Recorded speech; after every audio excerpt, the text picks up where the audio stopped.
Hello everyone, welcome to my YouTube channel GK trick with Kavita. तो दोस्तों, आज के इस वीडियो में हम डिस्कस करेंगे आरआरबी एनटीपीसी सीबीटी 1 फेज 1 में पूछे गए परसेंटेज और प्रॉफिट एंड लॉस के क्वेश्चन। तो इससे पहले मैंने फर्स्ट पार्ट अपलोड कर दिया है, अगर आपने वो नहीं देखा तो वो भी देख लीजिए। तो ये इस सीरीज का सेकेंड पार्ट है। तो अगर आपको मेरा ये वीडियो अच्छा लगे तो प्लीज लाइक, शेयर और मेरे चैनल को सब्सक्राइब जरूर कीजिएगा। तो चलिए स्टार्ट करते हैं। तो हमारा पहला क्वेश्चन है, एक वस्तु को 2340 में बेचने पर विक्रेता को 10% की हानि होती है। 15% का लाभ प्राप्त करने के लिए उसे उस वस्तु को किस मूल्य पर बेचना चाहिए। तो हमसे क्या पूछा गया है, 15% पर बेचने पर उस वस्तु का मूल्य पूछा गया है।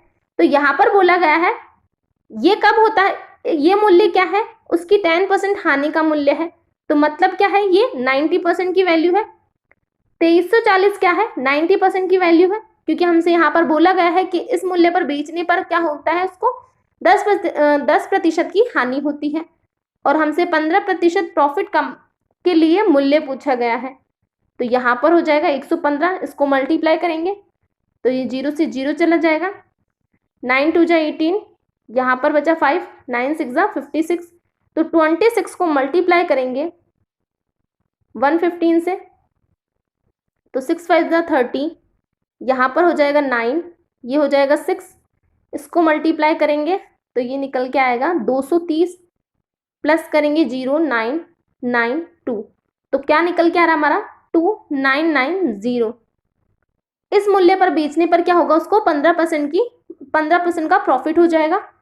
Option number 4। नेक्स्ट, तो अगला क्वेश्चन है, यदि कोई छात्र किसी संख्या को 3/4 के बजाय 4/3 के बजाय 3/4 से गुणा कर देता है तो उस गणना में त्रुटि प्रतिशत ज्ञात करे। तो हमें क्या निकालना है, जितनी गलती हुई है वो निकालना, उसका परसेंट निकालना है। तो अगर हमने संख्या मान ली अगर हमने संख्या मानी, हम संख्या क्या मान सकते हैं, इन दोनों का एलसीएम मान सकते हैं संख्या को। यहाँ पर है 3, यहाँ पर है 4, तो हम संख्या का एलसीएम मान लेते हैं ताकि कटने में इजी रहे, पॉइंट में आंसर ना आए। तो यहाँ पर हम 12 मान लेते हैं। अगर हमने 12 संख्या मानी तो यहाँ पर बोला गया है, यदि किसी छात्र किसी संख्या को 4/3 के बजाय, तो पहले उसको कितने से मल्टीप्लाई करना था, 4/3 से मल्टीप्लाई करना था। अगर वो 4/3 से मल्टीप्लाई करता है तो उसकी संख्या कितनी होती, यहाँ पर हो जाएगा ये 3 चौक 12, 16 होती। लेकिन उसने क्या कर दिया, 3/4 से गुणा कर दिया। तो 12 को उसने 3/4 से गुणा कर दिया तो संख्या कितनी हो गई, 9 हो गई। तो यहाँ पर उसकी गलती कितनी हुई है, 16 से 9 हो गई। तो कितने की गलती की है उसने की है 7 की गलती। और ये 7 की गलती किसके रेस्पेक्ट में की है, 16 के रेस्पेक्ट में की है, क्योंकि हमें गलती बतानी है। तो 7 डिवाइड बाय 16 मल्टीप्लाई करेंगे 100, तो 4 से ये जाएगा 25 टाइम, 4 से जाएगा ये 4 टाइम, इसको डिवाइड करेंगे, पहले इसको मल्टीप्लाई कर देते हैं। 25 7 जा क्या हो जाएगा 20, 5 6 जा 150, तो 175 हो जाएगा। 175 को डिवाइड करेंगे 4 से, 4 4 जा 16, यहाँ पर बचा, यहाँ पर है 15, तो 4 3 जा समथिंग किसके है, 4 बार है, 15 यहाँ पर लिखा है, तो लगभग किसके जाएगा, ये 4 टाइम जाएगा लगभग। तो ये हो जाएगा 44, क्योंकि हमसे यहाँ पर लगभग पूछा गया है, यहाँ पर 15 आ रहा है और 4 4 जा 16 होता है, तो लगभग किसके हो जाएगा, ये 44 के, जो कि हमारा ऑप्शन नंबर 4 है। तुम्हारा अगला क्वेश्चन है, कंपनी नगद खरीद पर 5% की छूट प्रदान करती है। यदि एक बाइक का अंकित मूल्य 75,200 है तो दर्शन को कंपनी से नगद में बाइक खरीदने पर कितना भुगतान करना होगा। तो यहाँ पर हमें क्या बोला गया है, जब कोई नगद बाइक खरीदता है तो 5% की उसको छूट प्रदान की जाती है और अंकित मूल्य उसका कितना है, 75,200 है। तो इस 75,200 पर दर्शन को क्या होगा, 5% की छूट मिलेगी, क्योंकि वो नगद खरीद रहा है। तो यहाँ पर हो जाएगा 5%, ये हो जाएगा 10, 25, 26, 35 और 2 37। तो इतने की क्या होगी, उसको छूट मिलेगी, 3,760 रुपए की उसको छूट मिलेगी। तो 75,200 में से लेस करेंगे 3,760 रुपए, तो यहाँ पर निकल के आएगा ये हो गया 40, यहाँ पर बचा 1, 11 में से 3 लेस करेंगे तो निकल के आएगा 4, यहाँ बचा 4, 1, 7, तो 71,440 जो कि हमारा ऑप्शन नंबर 4 है। नेक्स्ट, तो अगला क्वेश्चन है, यदि एक भिन्न के अंश में 50% और हर में 80% की वृद्धि कर दी जाए तो नए भिन्न मूल भिन्न से कितना भाग होगा।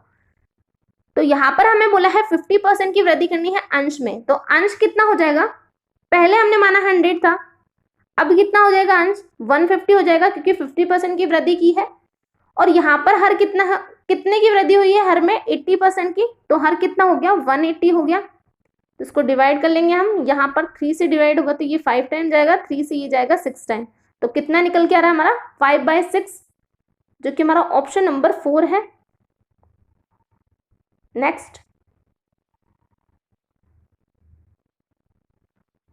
तो क्वेश्चन है, एक परीक्षा में मोहित ने पूर्णांक में से 30% अंक प्राप्त किए लेकिन 25 अंकों से अनुत्तीर्ण हो गया। तो क्या बोला है, मोहित ने पूर्णांक में से 30% अंक प्राप्त किए हैं लेकिन वो क्या हो गया 25 अंकों से फेल हो गया। अगर वो 30% प्लस 25 लेके आता तो वो पास हो जाता, तो ये क्या है उसका पासिंग मार्क्स है, उस एग्जाम का पासिंग मार्क्स है ये। सेकंड है, एक अन्य छात्र जिसने 38% अंक प्राप्त किए, 38% अंक उसने प्राप्त कर लिए और क्या हुआ, उसे उत्तीर्ण होने के लिए आवश्यक अंकों से 15 अंक अधिक मिले। अगर वो 15 अंक कम लाता तो क्या हो जाता, ये उस एग्जाम का पासिंग मार्क्स हो जाता। तो यहाँ पर हम सॉल्व कर लेते इसको, यहाँ पर हो जाएगा 8% की वैल्यू किसके इक्वल हो जाएगी 5, यहाँ पर 0, तो 8% की वैल्यू किसके इक्वल आई 40 की इक्वल आई। 8% 40 के इक्वल है तो 1% की वैल्यू क्या हो जाएगी 5, तो 1% का वैल्यू कितनी है 5 है। तो हमसे क्या पूछा गया है, उत्तीर्ण होने के लिए आवश्यक अंक प्रतिशत ज्ञात कीजिए। तो अंक प्रतिशत में हमें निकालना है, अगर 1% की वैल्यू कितनी है 5 के इक्वल है तो यहाँ पर 30% तो वो पहले लेके आ चुका है, 25 अंक ज्यादा लेके आया है, तो 25 अंक ज्यादा लेके आया और 1% की वैल्यू 5 के बराबर है, तो उसको डिवाइड करेंगे तो ये 25 किसके बराबर हो जाएगा 5% के बराबर हो जाएगा ये। तो यहाँ पर 30% वो लेके आया है और 25 अंकों में लेके आया है, तो 5% यहाँ पर और लेके आता तो पास हो जाता, तो 35% हो जाएगा जो कि हमारा ऑप्शन नंबर 1 है। नेक्स्ट, तो अगला क्वेश्चन है, अनिल अंकित मूल्य पर 20% छूट के साथ एक वस्तु खरीदता है और अंकित मूल्य पर 8% छूट पर बेच देता है, तो उसका लाभ या हानि प्रतिशत ज्ञात कीजिए। तो क्या बोला है, अनिल अंकित मूल्य पर 20% की छूट पर तो वस्तु खरीदता है, तो अगर हमने माना मूल्य 100 है तो उसने क्या किया है 20% की छूट पर प्राप्त की है, 20% की छूट पर प्राप्त की है तो 80 पर प्राप्त की होगी, और अंकित मूल्य पर ही उसने क्या किया है 8% की छूट पर देता है, तो बेच देता है 8% की छूट पर, तो इसका 8% कितना हो जाएगा 8 हो जाएगा, तो बाकी कितने पर बेची होगी उसने 92 में बेची होगी। तो हमसे क्या पूछा गया है, प्रॉफिट या लॉस पूछा गया है, तो उसने खरीदा 80 में और बेचा 92 में, तो कितने का प्रॉफिट हुआ है उसको प्रॉफिट हुआ है 12 का। किसके रेस्पेक्ट में होगा 80 के रेस्पेक्ट में होगा क्योंकि उसकी कॉस्ट प्राइस 80 है, तो 12 का प्रॉफिट हुआ है 80 के रेस्पेक्ट में, तो हम परसेंट निकाल सकते हैं यहाँ से, 4 से जाएगा ये 2 बार, 4 से जाएगा ये 3 बार, 2 से जाएगा 5 बार, तो 5 दिया 15% का क्या हुआ उसको प्रॉफिट हुआ है, ऑप्शन नंबर 1। यहाँ पर हमें लॉस भी गिवन है तो यहाँ पर इस तरह की गलती हो जाती है अक्सर। तो अगला क्वेश्चन देख लेते हैं। तुम्हारा अगला क्वेश्चन है, यदि ऋचा की आय मीना की आय से 1/11% अधिक है तो मीना की आय ऋचा की आय से कितनी कम है। तो हमसे क्या बोला गया है, ऋचा की आय मीना की आय से इतनी अधिक है, तो अगर हमने मीना की आय मान ली 100 तो ऋचा की आय कितनी हो जाएगी, ऋचा की आय मीना की आय से अधिक है, इतनी अधिक है, तो इसको हम क्या लिख सकते हैं 9 को मल्टीप्लाई करेंगे 11 से तो 99, यहाँ हो जाएगा 1, तो 100/11, 100/11 को इसमें ऐड करेंगे तो ये ऋचा की आय आ जाएगी, क्योंकि हमसे क्या बोला गया है इतनी अधिक है, तो अगर हम इसको ऐड करते हैं तो ये हमारे पास क्या निकल के आएगी ऋचा की आय आ जाएगी। और ऋचा की आय कितनी आ रही है, इसको मल्टीप्लाई करेंगे तो ये 1100 प्लस करेंगे 100 तो 1200 डिवाइड बाय 11, इतनी क्या आ रही है, ऋचा की आय आ रही है। अब हमारे पास मीना की आय आ चुकी है 100, ऋचा की आय आ चुकी है हमारे पास 1200/11। तो हमसे पूछा गया है मीना की आय ऋचा की आय से कितनी कम है, तो मीना की आय ऋचा की आय से कितनी कम है वो हमें बताना है। तो यहाँ पर हम पहले एलसीएम ले लेते हैं इनका डिफरेंस निकालने के लिए। यहाँ हो जाएगा 1, 11 से डिवाइड, तो यहाँ पर निकल के आएगा 1100, यहाँ पर ये 11 से 11 चला जाएगा तो यहाँ पर आएगा 1200। तो इनकी आय कितनी आ रही है, मीना की आय आ रही है 1100, ऋचा की आय आ रही है 1200। तो इसमें कितने का डिफरेंस है, 100 का डिफरेंस है। हमसे यही पूछा गया है कि मीना की आय ऋचा की आय से कितनी कम है, तो मीना की आय ऋचा की आय से कितनी कम है, 100 कम है।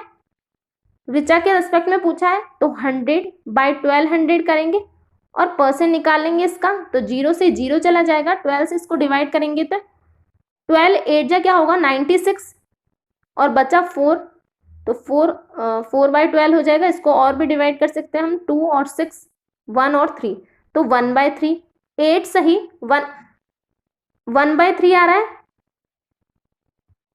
तो यहाँ पर 4/12 में ही दे रखा है हमें, तो ऑप्शन नंबर 3 हमारा करेक्ट आंसर हो जाएगा। नेक्स्ट क्वेश्चन, तुम्हारा अगला क्वेश्चन है, एक दुकानदार को अपना माल क्रय मूल्य से कितने प्रतिशत अधिक मूल्य पर बेचना चाहिए ताकि 25% छूट देने के बाद भी उसे 12% लाभ प्राप्त हो सके। तो क्या होगा, अगर हम मान ले वस्तु का मूल्य कितना है 100 है, तो क्या बोला गया है उसको 25% की छूट देनी है। अगर वो छूट देगा तो कितने पर बेचेगा, 75 पर बेचेगा। 25% की अगर उसने छूट दे दी तो उस वस्तु को कितने में बेचेगा, वो 75 में बेचेगा। लेकिन उसको क्या चाहिए, 12% का प्रॉफिट भी चाहिए। अगर 12% का प्रॉफिट चाहिए तो उसको कितनी चाहिए, 112 चाहिए उस वस्तु की कीमत। उसको उस वस्तु की कीमत कितनी चाहिए, 112 चाहिए। तो अब इसको हम डिवाइड कर लेंगे, 25 से जाएगा 3 बार, ये जाएगा 4 बार, इसको मल्टीप्लाई कर लेंगे तो ये हो जाएगा 4 2 जा 8, 4 यहाँ पर हो जाएगा 4, तो 448 को डिवाइड करेंगे 3, तो 448 को डिवाइड करेंगे 3 से तो कितना निकल के आएगा, यहाँ पर हो जाएगा 3 1 जा 3, यहाँ बचा 1, 3 4 जा 12, 2 बचा, 3 9 जा 27, बचा 1/3। तो यहाँ पर हमारा क्या निकल के आ रहा है, 149 1/3 निकल के आ रहा है। तो ये तो टोटल वैल्यू आ रही है उसकी प्रॉफिट के साथ। हमें तो ये पूछा गया है कि कितना ज्यादा करके बेचना चाहिए उसको, तो इसमें से 100 लेस कर देंगे जो कि वैल्यू है उसकी, इसको लेस करेंगे तो निकल के आएगा हमारे पास 49 1/3, और 49 1/3 हमें ऑप्शन नंबर 4 में गिवन है। नेक्स्ट, तो अगला क्वेश्चन है, यदि x y से 40% कम है तो y x से कितना अधिक है। तो क्या बोला गया है, x y से 40% कम है। तो अगर हमने माना x y से 40% कम है तो x की वैल्यू अगर 100 है तो y की वैल्यू कितनी हो जाएगी, सॉरी, अगर y की वैल्यू 100 है तो x की वैल्यू कितनी हो जाएगी, 60 हो जाएगी। तो x y से कितना अधिक है, तो हमसे क्या बोला है, y x से कितना अधिक है। y कितना अधिक है, 40 अधिक है 60 के रेस्पेक्ट में, तो 40/60 करेंगे 100, तो यहाँ 0 से 0 चला जाएगा, 400 डिवाइड करेंगे 6 से, तो 2 से डिवाइड करेंगे तो यहाँ पर आ जाएगा 3, यहाँ पर आ जाएगा 200 डिवाइड बाय 3, तो इसको क्या लिख सकते हैं हम, 66 2/3 लिख सकते हैं, जो कि हमारा ऑप्शन नंबर 3 है। नेक्स्ट क्वेश्चन है, एक छात्र ने गलती से एक संख्या को 5/2 की बजाय 2/5 से गुना कर दिया, तो प्रतिशत में जो त्रुटि हुई है वो बतानी है। तो ऐसा क्वेश्चन हमने अभी ऊपर किया था, तो सेम टू सेम क्वेश्चन है। तो ये क्वेश्चन आपके होमवर्क का क्वेश्चन है, इसका जवाब आपको कमेंट बॉक्स में देना है।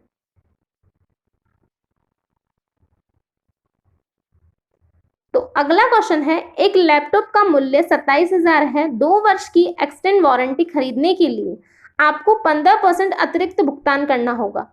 तो क्या बोला गया है, एक लैपटॉप का मूल्य 27,000 है, अगर 2 वर्ष की वारंटी चाहिए तो क्या करना पड़ेगा, 15% का अधिक भुगतान करना पड़ेगा। आगे बोला है, लैपटॉप का अंकित मूल्य ज्ञात कीजिए यदि पूरी राशि पर 6% जीएसटी का भुगतान किया जाना है। तो 6% जीएसटी का भुगतान किया जाना है और 15% उसको अतिरिक्त भुगतान करना है। तो पहले क्या होगा, पहले 27,000 का 15% निकालेंगे।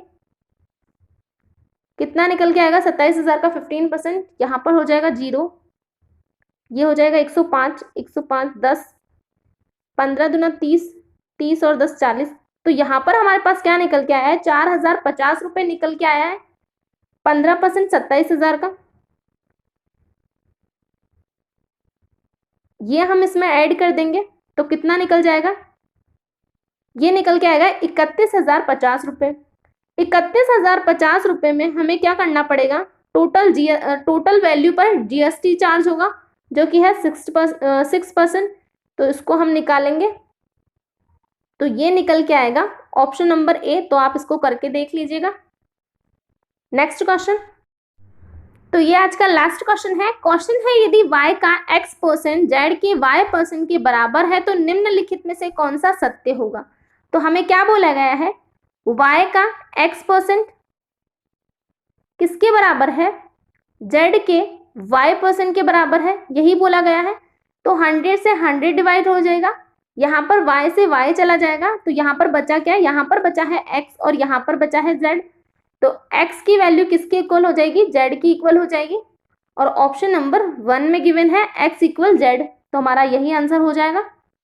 तो आज के लिए इतना ही, थैंक यू।